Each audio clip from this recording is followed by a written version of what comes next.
고금리로 대출이자 부담을 견디지 못해 경매로 넘어가는 상가들이 늘어나고 있는데요. 지난달 서울 지역 상가 경매 진행 건수는 237건으로 2016년 11월 이후 7년 반 만에 최대치를 기록하기도 했습니다. 이런 상황 속 경매 시장에 등장한 홍대 인근의 한 꼬마 빌딩 가격이 23억 원 넘게 떨어져 투자자들의 관심이 쏠립니다. 홍대 입구역 일대는 서울 최대 규모 상권이 형성된 지역인 만큼 고금리 시대가 아니었다면 경매 시장에 나올 수 없는 물건이라고 하는데요. 유찰된 이유는 무엇인지, 투자할 만한 가치가 있을지 입지 조건을 부동산 360에서 살펴봤습니다.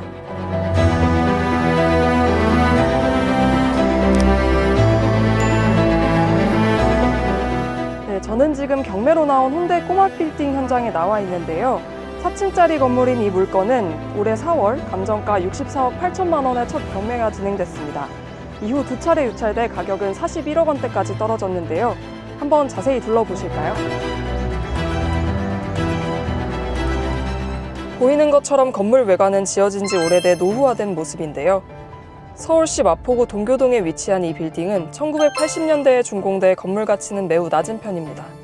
감정가 64억 8천만 원 중 토지값이 약 61억 원으로 대부분을 차지하는데요.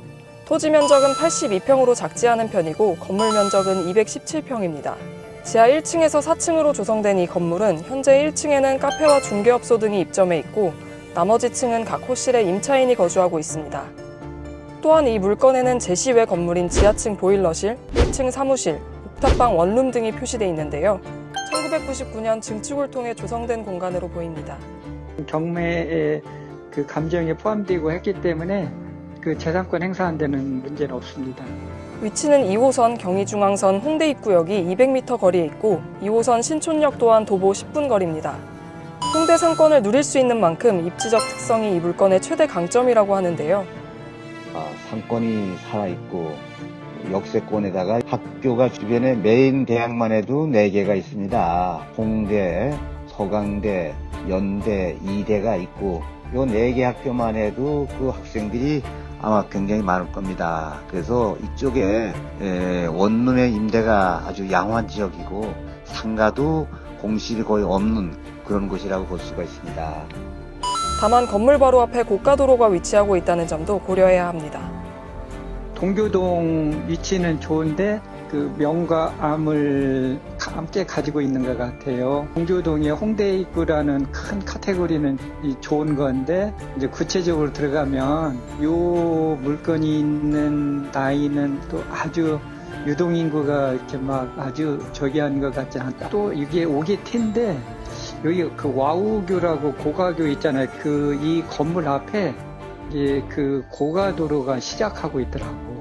이제 이 건물이 가치가 있으려면 차로 지나가는 것보다는 걸어 다니는 보행자들이 이 건물 앞으로 이 동선이 많아야 되는데.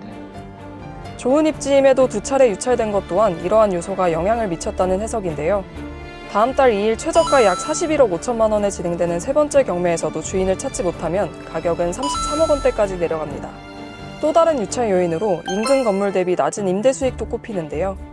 현재 해당 건물의 임차인은 총 17명으로 보증금 합계는 8억 6천만 원, 월세 합계는 531만 원으로 추정됩니다.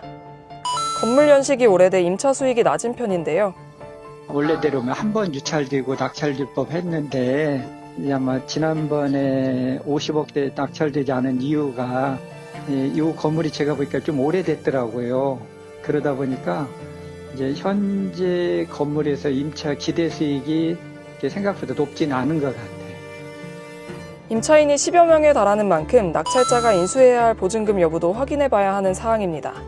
대다수가 배당 요구를 해놓은 상태이고 소수의 세입자가 보증금 미상이라 응찰자의 현장 조사가 필요하다고 합니다. 다만 인수할 보증금이 있다고 하더라도 물건 가격에 비하면 소액일 것이라고 하는데요. 응찰하고자 하시는 분들은 법원의 그 매각물건 명세서상의 그 명단하고 실제 이분들이 여기 그 점유하고 있는지 그런 부분은 확인해야 될 것 같아요. 만약 점유하고 있다면 선순위가 돼서 사전조사는 해야 될 것 같고요. 임대료는 높진 않을 것 같아요. 네. 인수한다고 하더라도 보증금은 그렇게 일반인들이 부담할 정도의 높진 않을 거예요. 다만 주의해야 할 점은 선순위 임차인 미상이 대출 실행에 영향을 미칠 수 있다는 점입니다. 금융기관은 네. 처럼 선순위 임차인 미상이면 네. 아마 제가 뭐 1금융권에는 대출이 어려움이 있을 수 있거든요.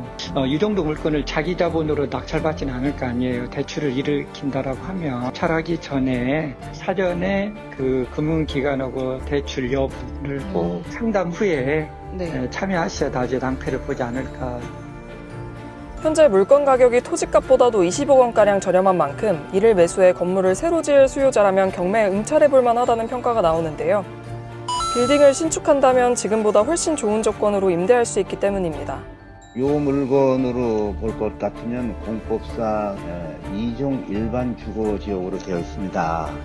2종 일반 주거지역 하면은 토부에서 정한 그 건축 한계만 우리가 고집할 게 아니라 지방자치제별로 또 조례를 만들어서 또 차이가 많이 납니다. 건폐라는 용적률이 어떻게 될지는 그 마포구청에 일단 물어보는 게 급선무 같습니다. 이제 요 물건은 리뉴얼은 의미가 없을 것 같거든요. 위치는 괜찮으니까 건물을 철거 후에 신축을 염두에 두는 게 낫지 않아요. 오히려 그런 게 임대료를 더 높게 받을 수도 있다. 지금은 쪼각난 임차인들이 여러 명이잖아요. 그러면 관리에도 번거롭고 하니까 그럼 신축 건물이면 임차인 수도 줄어들면서 임대 객단가도 높아질 거 아니에요. 이제 이건 알아볼 필요는 있을 것 같아요. 이게 이제 아주 오래전에 지어서 때로는 오래 지은 건물들이 용적률이 더 좋을 수도 있어요. 이러한 입지적 강점, 가격 경쟁력 덕분에 3차 경매에선 낙찰될 것이란 전망도 나옵니다. 과연 다음 달 2일 이 꼬마 빌딩은 주인을 찾을 수 있을까요? 헤럴드 경제 부동산 360은 앞으로도 다양한 경매 정보 전달드리겠습니다. 감사합니다.